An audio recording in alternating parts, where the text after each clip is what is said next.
परमेश्वर का धन्यवाद हो इस सुहानी सुबह के लिए, जिसने हमें मोक्ष देकर नए जीवन में चलने के लिए समय दिया है। तो प्रिय श्रोताओ, पिछले सप्ताह हम सीख रहे थे कि प्रार्थना में प्रेम का और क्षमा के साथ क्या महत्व है और क्षमा की परिभाषा क्या है। यदि क्षमा या माफी आधे मन से हो, मजबूर होकर की है, तो पहचान तब होगी जब बार बार उन्हीं बातों की चर्चा करते रहेंगे। वैसे मैंने तो इसे माफ कर दिया क्योंकि परमेश्वर ने मुझे माफ किया था, पर फिर भी इसकी ये बात, यह हरकत मुझे जरा पसंद नहीं है। ये काम इसने मेरे खिलाफ ही किया था, मेरी झूठी निंदा की थी, वैसे मैंने इसे माफ कर दिया। नहीं मेरे भाई, जब परमेश्वर ने आपको क्षमा कर दिया तो फिर वो आपको निर्दोष देखता है, फिर आपका किया हुआ पाप याद नहीं करता। यीशु के लहू से आपको धोकर पवित्र कर दिया है। ऐसी दशा में आपके पाप को याद करने से तो आप पवित्र पापी की मंडली बना देंगे। इसलिए जब आपने किसी को भी एक बारगी माफ कर दिया, तो फिर घूमते फिरते लोगों से कहते न रहें, दिल से अंधेरे के समान दूर करके ज्योति में परमेश्वर की संगति में चलें। इतना सोच लें कि यदि परमेश्वर आपको क्षमा करके भी आपके पापों को अपने सामने रखे, याद करे, तो एक भी प्रार्थना का उत्तर न मिल सकेगा। इसलिए क्षमा करने से हम परमेश्वर के प्रेम व आशीषों को हासिल करने के लिए दरवाजा खोल देते हैं। क्योंकि परमेश्वर ने माफ किया, हम उसका धन्यवाद इस तरह से करते हैं कि माफी का स्वभाव बना लेते हैं। ऐसा करने से हम प्रार्थना के जरिए जो चाहे मांग कर पा लेते हैं। एक बात खास करके बताना चाहूंगा कि क्षमा न करने से हमारी अपनी आत्मा घायल रहती है और उसका असर हमारे शरीर में भयंकर रोग का कारण बन जाता है। इस बात को आज के डॉक्टर भी मानते हैं। इसलिए यदि शरीर में चंगाई के लिए आप बेचैन हैं, तो पहले दिल के घाव का इलाज करें।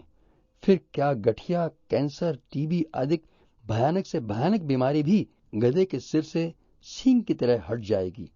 कहते हैं इलाज से परहेज बेहतर, यानी कि आज से ही दिल से नफरत, कड़वाहट को निकालकर क्षमा व प्रेम से, माफी और मोहब्बत से दिल को भर लो।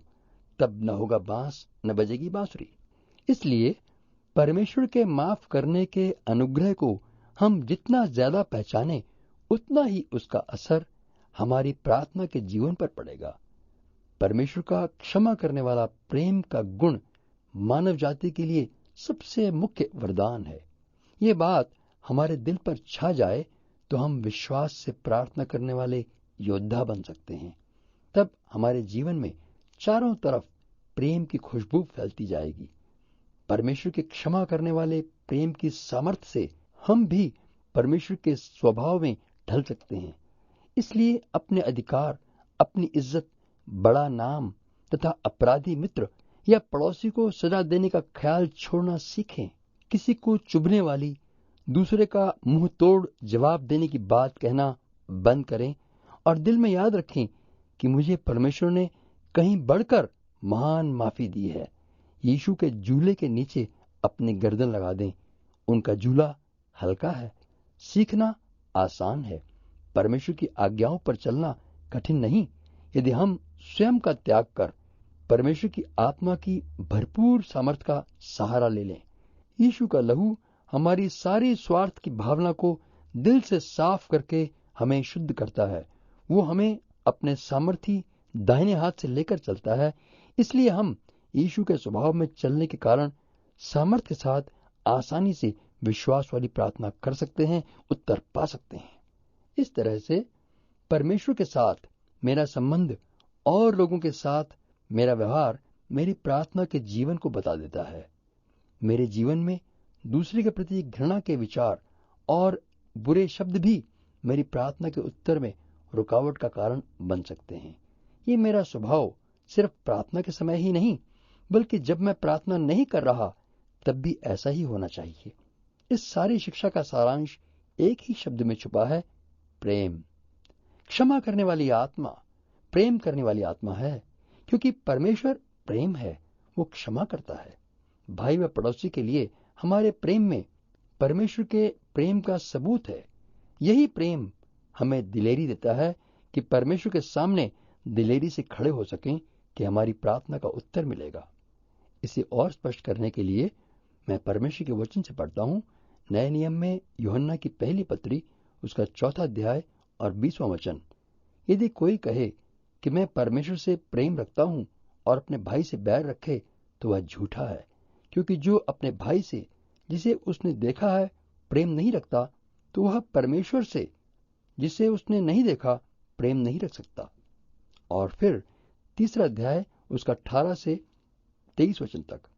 हे बालकों, हम वचन और जीव ही से नहीं पर काम और सत्य के द्वारा भी प्रेम करें। इसी से हम जानेंगे कि हम सत्य के हैं, और जिस बात में हमारा मन हमें दोष देगा उसके विषय में हम उसके सामने अपने अपने मन को ढाढ़स दे सकेंगे, क्योंकि परमेश्वर हमारे मन से बड़ा है और सब कुछ जानता है। हे प्रियो, यदि हमारा मन हमें दोष न दे तो हमें परमेश्वर के सामने हियाव होता है, और जो कुछ हम मांगते हैं वो हमें उससे मिलता है, क्योंकि हम उसकी आज्ञाओं को मानते हैं और जो उसे भाता है वही करते हैं। और उसकी आज्ञा ये है कि हम उसके पुत्र यीशु मसीह के नाम पर विश्वास करें और जैसा उसने हमें आज्ञा दी है उसी के अनुसार आपस में प्रेम रखें। न तो विश्वास न हमारे भले काम करने से लाभ मिलेगा यदि प्रेम का अभाव है। प्रेम हमें परमेश्वर से जोड़ता है, जहां से प्रार्थना का जवाब मिलना है। तभी विश्वास की वास्तविकता प्रकट होती है। जब हम दूसरों के भले के लिए प्रार्थना करते हैं तो प्रेम का एक विशेष रूप प्रकट होता है। उसमें परोपकार की भावना है। स्वार्थ की आत्मा के लिए कोई काम नहीं रह गया। अपनी भलाई के विचारों व इच्छाओं का बलिदान करके ही हम दूसरे के भले के लिए सच्चे मन से प्रार्थना कर सकते हैं।